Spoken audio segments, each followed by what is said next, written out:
Pocket monsters, Pokemon are the champions. Pokemon, pocket monsters, Pokemon are the champions.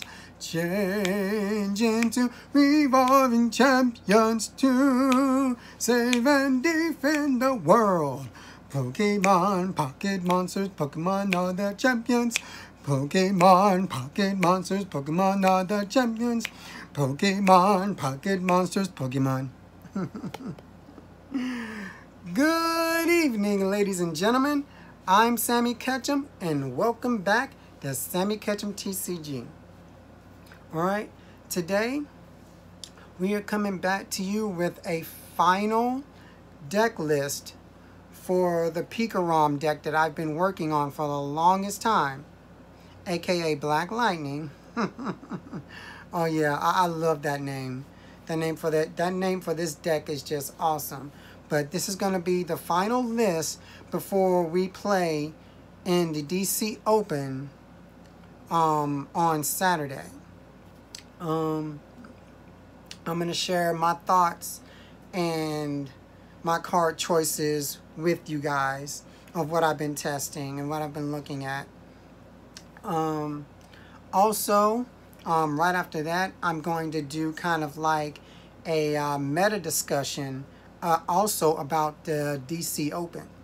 I haven't seen anyone really do, or I haven't seen anyone talk about or say anything about the DC Open meta. But you know, so I'm going to do that on here after the deck profile. So stay tuned for that. So let's go ahead and jump right into this.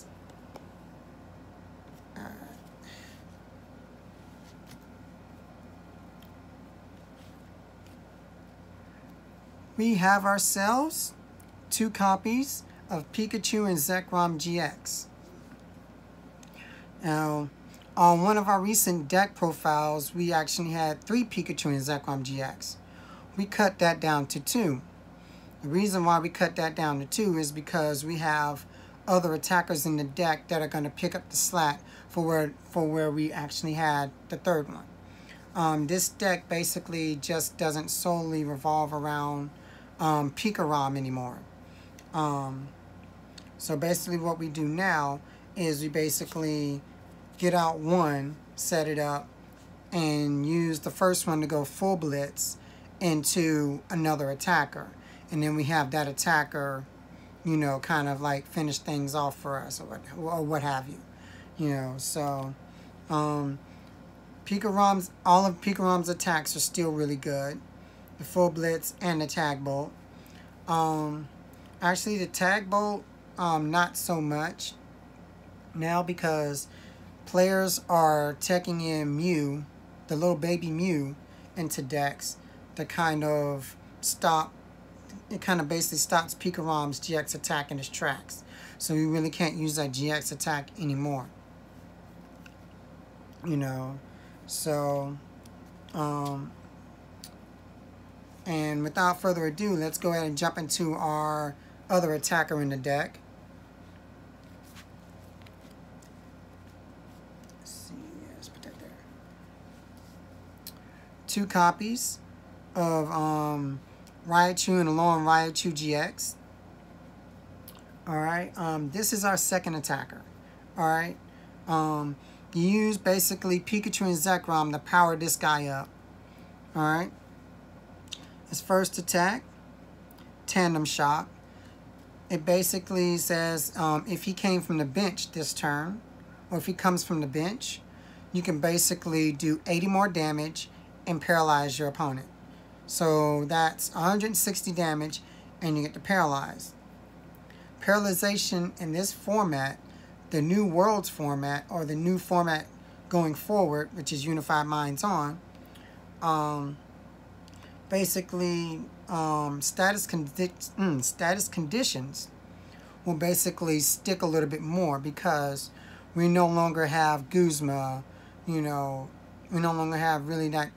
I mean, we still have things like Switch, but since Guzma is gone, and since things like that are gone, you know, it's going to be hard to get out of like status conditions like paralyzation. really hurts. So, you know, we have that. And then the GX attack. This GX attack is basically going to be the go-to GX attack for this deck from now on. Lightning Ride GX, or as I like to call it, Black Lightning Ride GX. Alright, does 150 damage. If you have 2 more energies attached to it other than its energy cost, it does 100 more damage, and you can switch it out with one of the Pokemon on your bench. So it can help set you up for next turn. You know. So, yeah, this attack is really good. 250 damage for 4 to 5 energies. And then you get to switch it out. That's busted.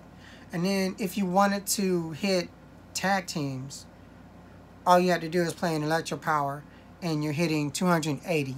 That's knocking out a Reshizard. That's knocking out a Tyranitar Sableye. You know, things like that. You know, that GX attack is very good. One of the main reasons why it's in here. 2 copies of Zero Aura GX. You mainly use this for his Zero Aura's ability to free retreat a Pokemon if they have an electric energy. Its Plasma Fist attack isn't as bad either.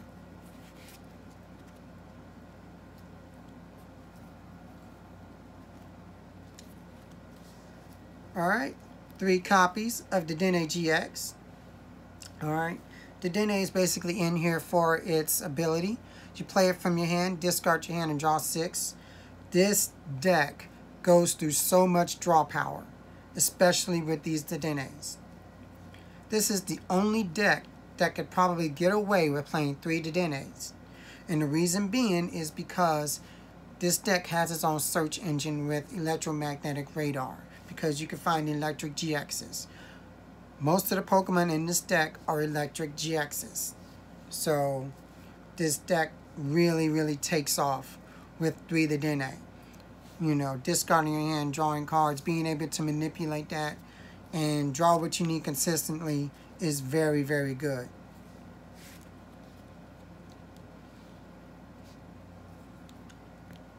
One copy of Dawnwing's Necrozma GX.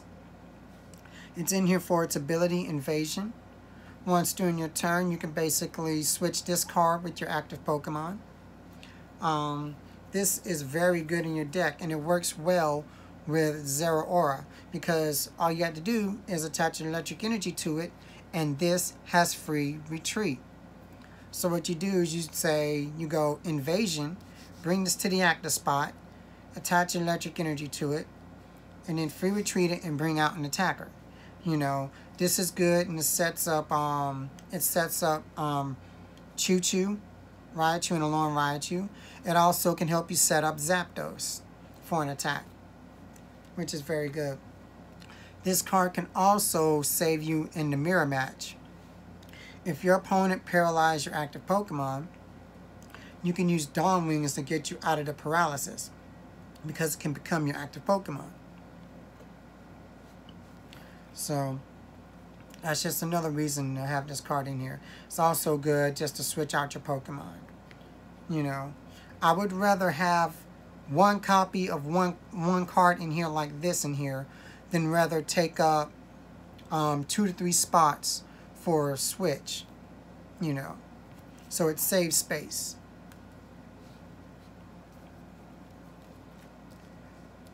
Two copies of Zapdos. I'm opting to go with 2 because you need some non-GX attackers in here. I mean, it doesn't hit for much, but you know, it's still good damage. You know, 80 damage is still good. You can still do some really good damage with this. This paired up with Electro Powers is still pretty powerful.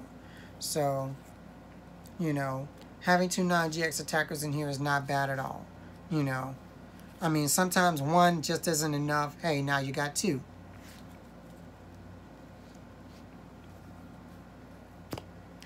Tapu Koko Prism Star. It's basically in there for its ability, Dance of the Ancients. You can remove this card from play to get 2 energies from your discard pile and attach them to 2 of your bench Pokemon, which is very good energy acceleration. Helps this deck really pop off and get off the attacks it needs.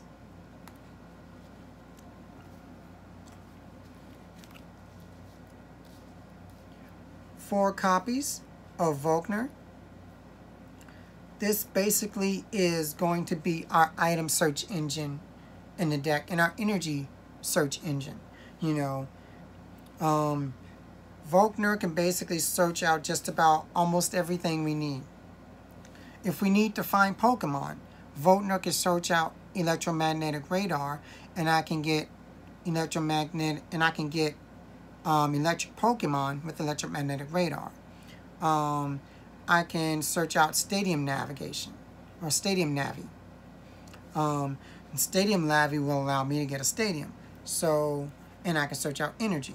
So, yeah, just about anything can be found with Volkner except for supporters. You know, which is very, very good. You know, I mean, I would say this. Most people should definitely be playing 4 of these. If you're not playing 4 Volkner in this deck, I don't know what you're doing.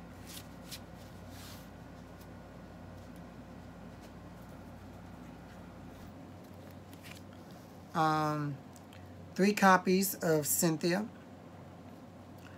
Self-explanatory. Shuffle your hand to your deck, draw 6. Very good. Very good shuffle draw. You need this in your deck when you don't want to discard cards for Dedenne. You know, put stuff back in your deck. Shuffle, get a new hand, what have you. This is a new inclusion into this deck. 2 copies of Coach Trainer. I like Coach Trainer as kind of like a straight draw option for this deck. Basically it says draw 2 cards. If you have a tag team Pokemon in your active position, you draw 4 instead. You know, so I mean, most of the Pokemon in this deck are tag teams. You got Pikachu and Zekrom, and you got Choo-Choo. So you know, drawing 4 cards is very good. I also like this card right now over Erica's Hospitality because I can use this in the early game. In the early game, when my opponent hasn't set up, when they don't have a bench, I can sit here and play this and draw 4 cards and extend my hand. Whereas with Erica, I can't do that because my opponent hasn't set up yet. And, you know, that card is setup dependent, whereas this card isn't. You know, so that's one of the benefits I like about this. And if you notice, another reason why I like this card, look at what's in the background. Pikachu and Zekrom are in the background in this card. It's freaking busted, man. This card was made for this deck.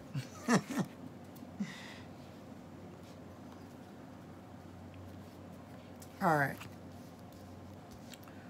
4 copies of Electro Power. Electro Power basically boosts the attack of all your electric Pokemon by 30. So whatever damage you do, Pikachu does 150 with full blitz. That'll be 180 or 210 or what have you. And you keep going up by 30 every time you use an Electro Power. You know, well, now that Choice Band is not in the format anymore, you got to be careful how you use your Electro Powers. You know, you just can't willy-nilly just pop out an Electro Power whenever you want, you know. So, but, you know, with that said, it's still one of the best ways to basically knock out Pokemon, you know, and it's very good. That this is probably the only deck that has damage modifiers in it that can actually modify the damage, which is still really good.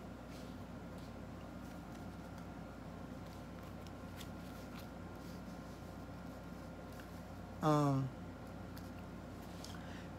4 copies of Custom Catcher. All right, first, the first thing says that you can basically draw cards till you have up to 3 cards in your hand.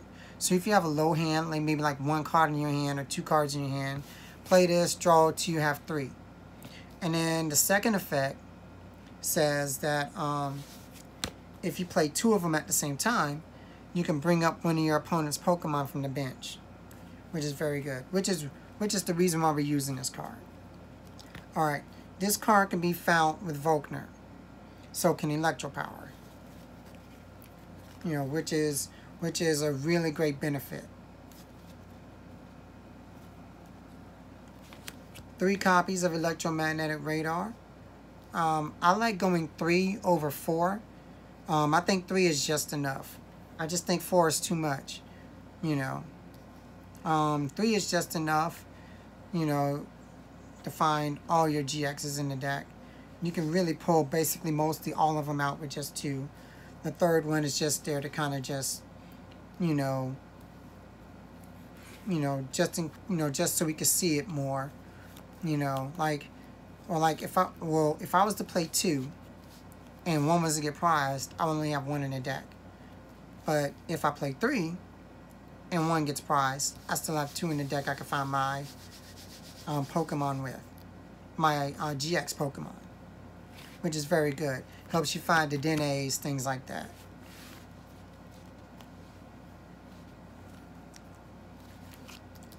Three copies of Energy Switch. It's still important to switch your energies from Pokemon to Pokemon because you're going to be doing a wide array of attacks. You can attack with Pikachu with Full Blitz. You can attack with Choo-Choo, with Tandem Spark. You can go Lightning Ride. You can switch off energies and attack with Zapdos. You can basically even switch energies and attack with Zero Aura if you wanted to. So this deck has a lot of options to switch energies around and attack, which is very good. Also, another card that actually lets you switch energies is Tag Switch.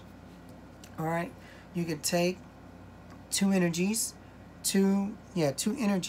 from your Pokemon, from your tag team Pokemon, and attach them to another Pokemon. So if you wanted to take energies off Pikachu and Zekrom and add them to your Choo-Choo, you can do that with this card. Or you can add energies from your Choo-Choo to another Pokemon, maybe Zero Aura or something else that can attack, which is very, very good. This is so good in helping you get off this deck's GX attacks and such.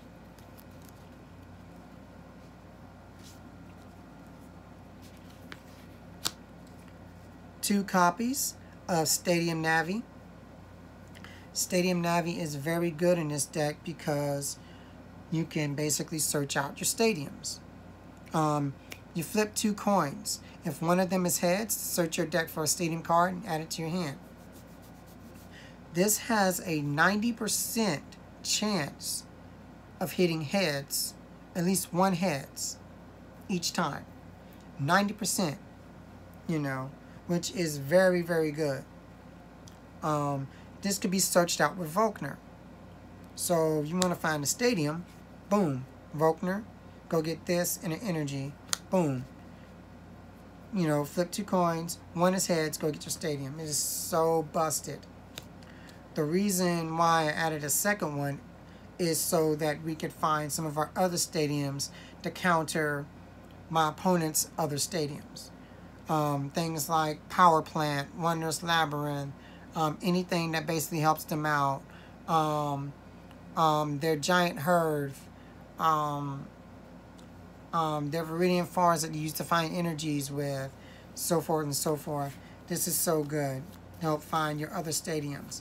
And it is really key in help finding Lysander's Labs, you know, which basically Lysander's Labs is going to be countering a lot of stuff that this deck basically is like kind of like weak to, or things that they lose to because of certain items and so forth. So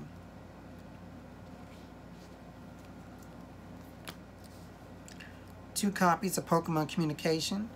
This will help you find your non-GX Pokemon or any Pokemon that you would like to get in your deck. You basically swap one of your Pokemon in your hand for a Pokemon in your deck. You know, self-explanatory. But this really is to help you find your non-GX Pokemon, because you have no other way of getting them out other than by just pure drawing them, of course. 2 copies of Reset Stamp. Reset Stamp is going to be so good in this upcoming weekend with the Worlds and the DC Open. It is going to be so good. You know, basically your opponent, let's say your opponent knocks out one of your tag teams. You know, they got 3 prizes left. Okay, next turn, boom, I reset stamped them to 3. You know, it basically takes all the cards in their hand, put it back in the deck, and make them draw basically up to the number of prizes they have. If they have 3 prizes, they draw 3. If they have 2, they draw 2. So now their hand is lower. There's not as much as they could do to basically hurt you on the next turn. You know, this is going to be so good. And I've got 2 in my deck. I'm going to make sure that, you know, that I could kind of like, you know, disrupt my opponent a little bit and it'll help me kind of to win more, as per se. 1 copy of Cherish Ball. We really only need 1 copy in here. It can help you find your Dawn Wings or any other GX that you would like. But really the Dawn Wings, because you can't get Dawn Wings any other way. So just help find Dawn Wings. Volkner can also search this out, you know, if you need to. But yeah, this can search for a GX in your deck and add it to your hand. Simple.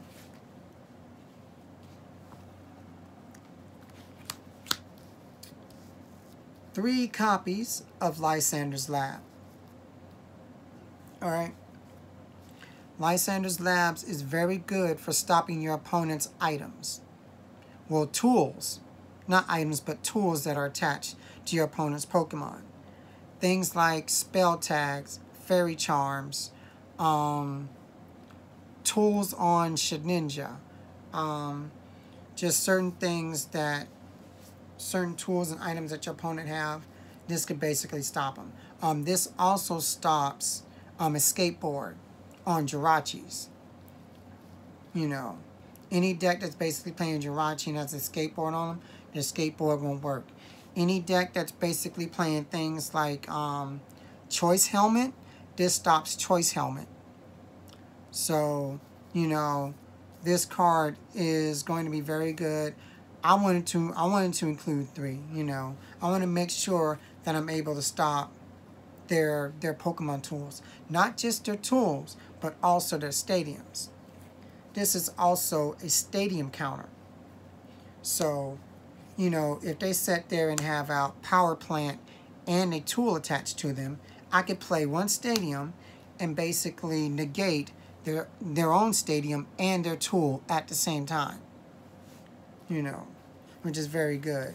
I'm telling you right now, I ain't playing. I am not playing with y'all. I'm going to counter the mess out y'all. Alright, 1 copy of Thunder Mountain Prism Star. It makes all the attacks of your electric Pokemon cost 1 electric energy less, which is very good. It makes full blitz counts for 2 electric. The GX attack counts 2 electric. Choo-Choo's attack basically costs less. So if it costs 5 energies to do the extra damage, it now costs 4 energies. You know, so on. But this is so good in helping this deck be aggressive and hit faster.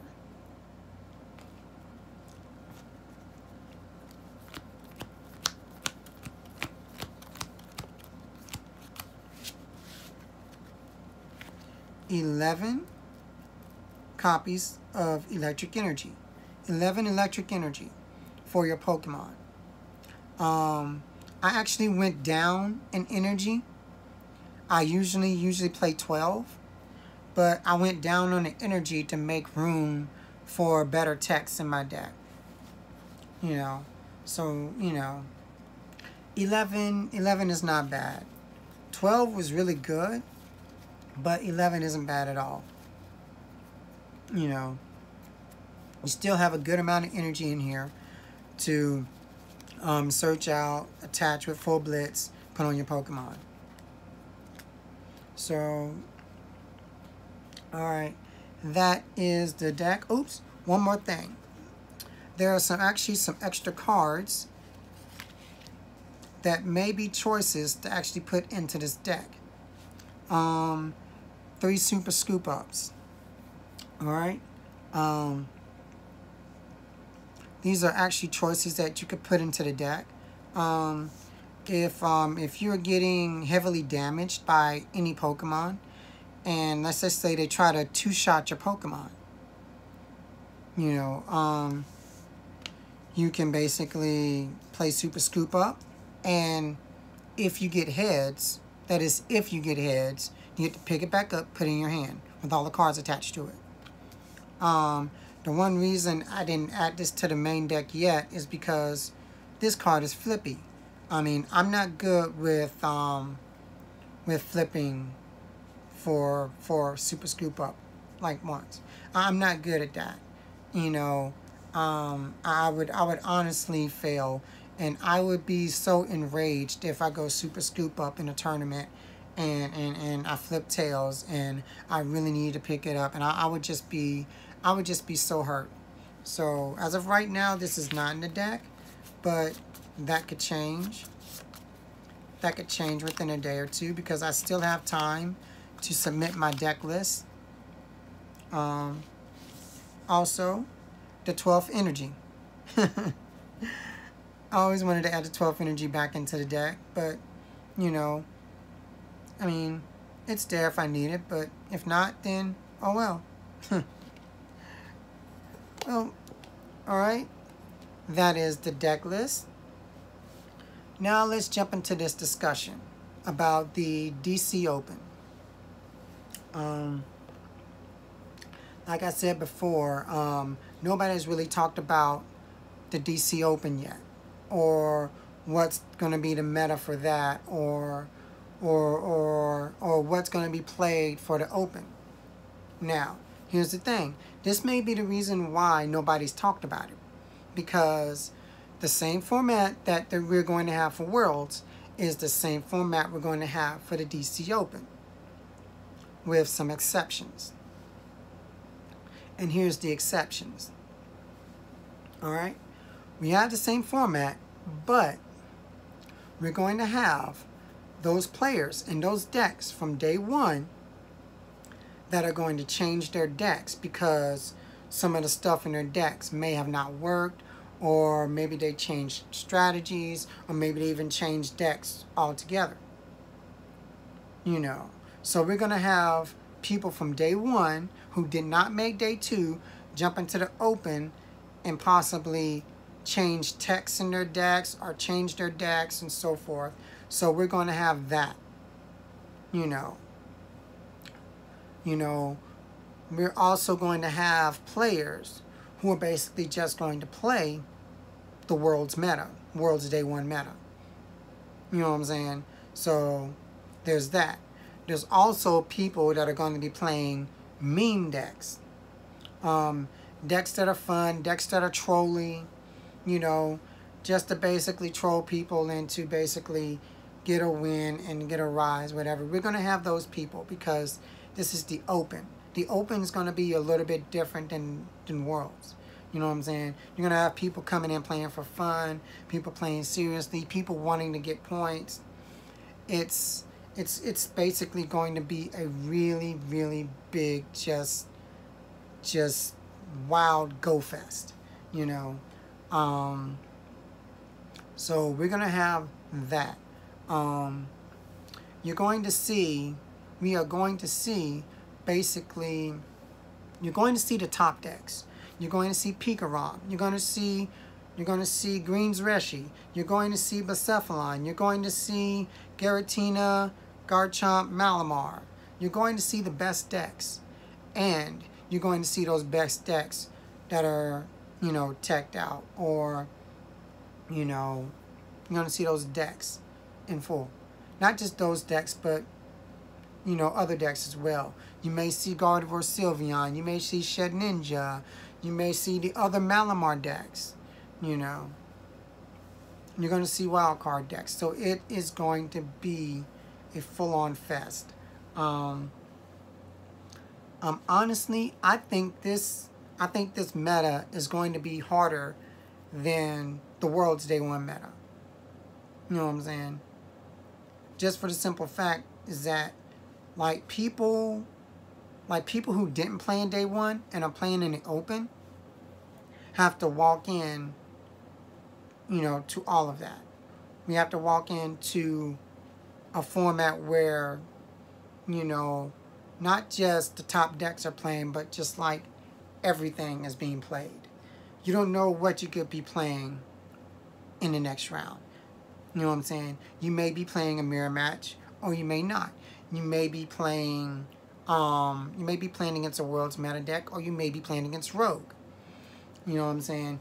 You may be playing against a World's Meta deck that's basically teched out because of what happened in Day 1.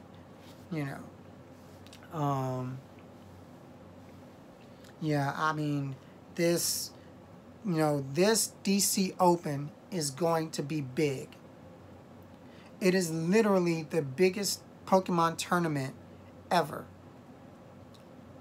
as far as people who registered for the tournament. You know, like 800 plus people. That's a lot of players. This tournament is basically already bigger than NAIC. It's already bigger than NAIC. You know, it's bigger than Worlds. It's actually bigger than Worlds. This is a big deal. It is a very, very big deal. And honestly, yeah, this tournament means a lot to me. I mean, even though it's not the World's tournament, it's not the World Championships, but it's just as big. You know what I'm saying? And this carries meaning. You know, if I do well here, or you know, if you guys do well here, you get points towards next season. Good points. This gives you a very good start into the season. Also practicing and playtesting for the Open, for this World's Meta, prepares you for next year. You know, so now you know what to do when next year comes. You know, when next year this time comes around, you know you need to playtest. You know what you need to do. You know the steps in order to take to get your decks and your stuff ready for the tournament. But yeah, I gotta tell you right now, I'm ready. I'm ready. I'm ready for this thing. I hope you guys are ready. I'm getting my bags packed as we speak. You know, so I mean, I still got a little bit more packing to do before I leave out tomorrow to head down there for the Open on Saturday. I hope I see some of you guys out there. Stop by, say hi. I'll be the guy wearing all the Pokemon stuff or all the Pikachu stuff. If you see me, come say hi, you know. I'm not going to bite you unless you want me to. Alright guys, that's the video. Like, comment, subscribe. And as always, take care of yourself and each other. Thank you.